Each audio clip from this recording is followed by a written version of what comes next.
پور تھانہ سٹی کی حدود دین پور چوک میں غیر قانونی بسوں کے اڈے قائم، ٹریفک اہلکار مٹھائیاں لے کر خاموش تماشائی، بسیں دکان کے آگے کھڑی ہونے سے دکاندار پریشان، شہریوں کو اسکول کے اوقات میں بھی پریشانی کا سامنا۔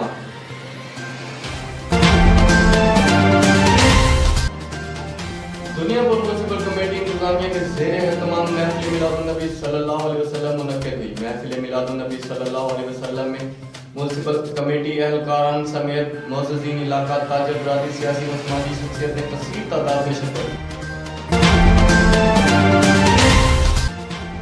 احمد پور شرقی اور جلدولوا میں وقفے سے بارش کا سلسلہ جاری، سردی کی شدت میں اضافہ ہو گیا۔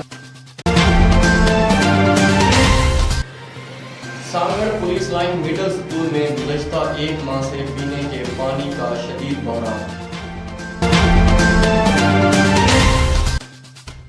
رحیمیہ خان بستی نورے والی اور اسلامیہ کالونی کا درمیانی حلقہ مین سیویج لائن لمبے عرصے سے بند۔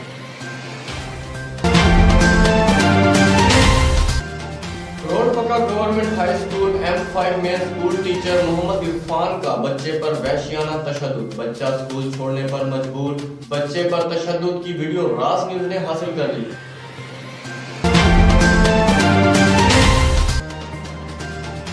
خان پور میں ڈکیٹی کی وارداتوں میں اضافہ، لنک روڈ پر النور ایزی پیسہ شاپ پر ڈکیٹی کی واردات، ڈکیٹوں نے دکان سے 1 لاکھ روپے گن پوائنٹ پر لے کر فرار ہو گئے۔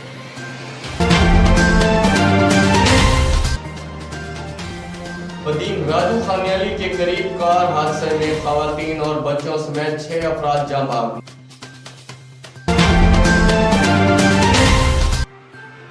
کروڑ پکا گردونوا میں وقفے سے بارش کا سلسلہ جاری، سردی کی شدت میں اضافہ ہو گیا۔